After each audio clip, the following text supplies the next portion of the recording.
a guide you to see who subscribed to you on YouTube on mobile. So let's say if you are on your YouTube and you think that someone subscribed your YouTube channel.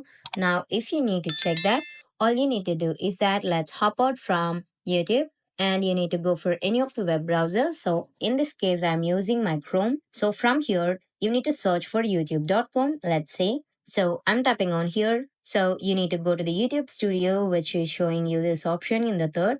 So let's say if you directly can search for also YouTube Studio and it will take you to the page where you could access your YouTube Studio.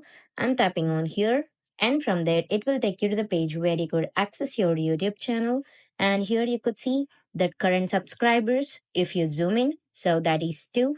And if you can see that recent subscribers, that means they have recently subscribed your channel, and if you tap on there and they could be, you could see who subscribed you. Let's say if you can't view that, you need to tap on the current subscribers here, or otherwise you need to tap on go channel analytics. And if you scroll like this, you could find the 2 subscribers.